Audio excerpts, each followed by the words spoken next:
All right, what's going on, everybody? What's going on? May the Lord bless you.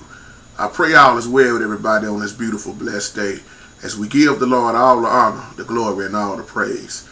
My title just simply says, shake the dust off your feet. That's the word for the day.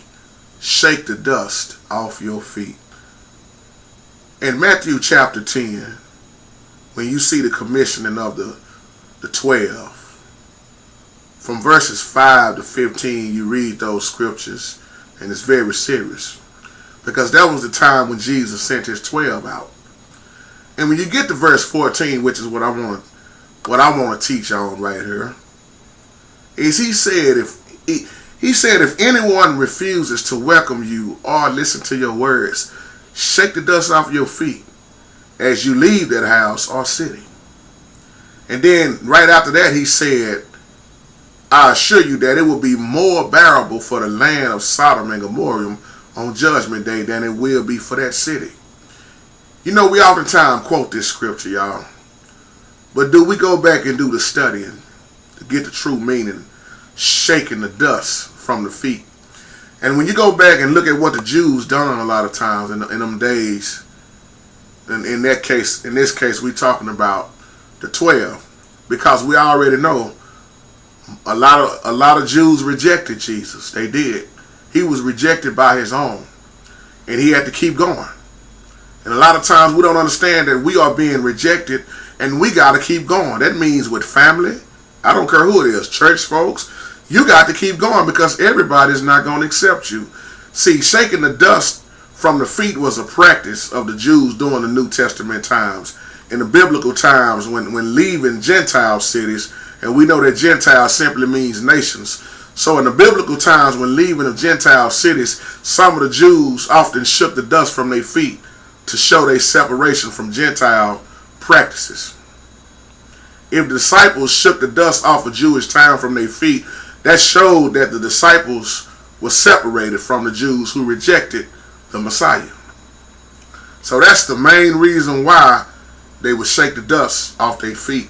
Now you can look at this spiritually and physically, I guess we could say. When you look at how many people rejected Christ, turned their back on him, didn't want to hear the gospel, well, that applies to us because we are just like disciples. We spread the word. We spread the word. Jesus gave straight up instructions to his 12 right there. So when he told them to shake the dust off their feet, why do we have a hard time shaking the dust?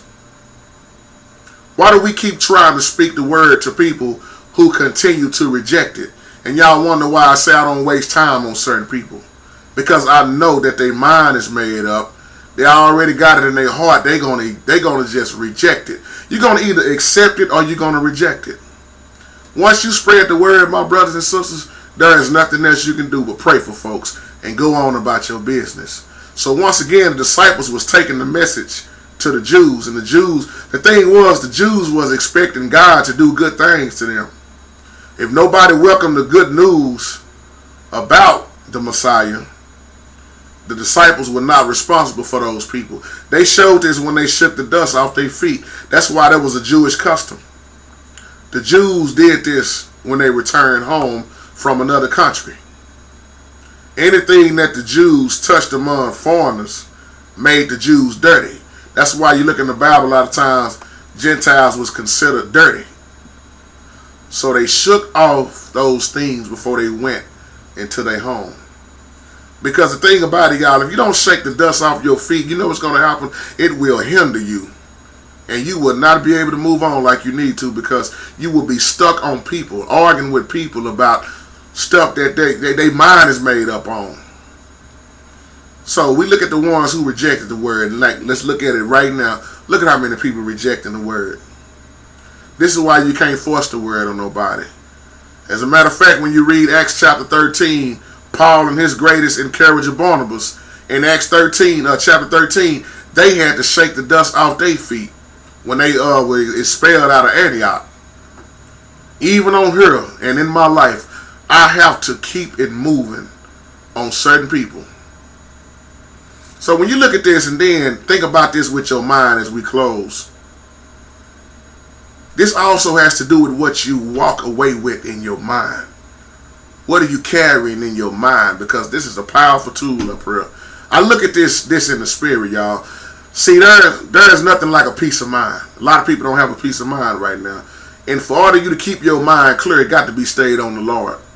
That's why it's hard to spread this word if you don't have a peace of mind. You're not clear. You're not focused. You might as well put this down.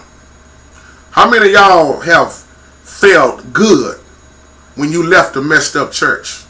It cleared your mind. All the hell was behind you. And then you became focused. You can see clearly now. Even if you had to go home. But if you found a good church, Bible teaching church, moving forward, it's a beautiful thing. Your mind is clear. And most of it, I don't know about y'all, but when I left the church building, before I got back into playing as a minister of music, I had a peace of mind out this world because I got out of the mess. I got out of it. And I didn't realize how messed up I was. So I had to shake the dust off my feet because when I started coming into the truth, I found myself telling the truth to people who didn't want to hear it. That will handicap you. So if somebody rejects you, move on to somebody that'll accept it.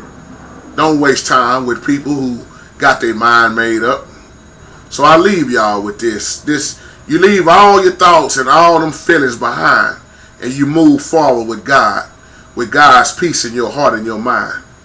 It is our responsibility to spread this, but we are not held accountable for what somebody do when they reject the gospel. That is not on us. We spread it, we pray for them, we move on.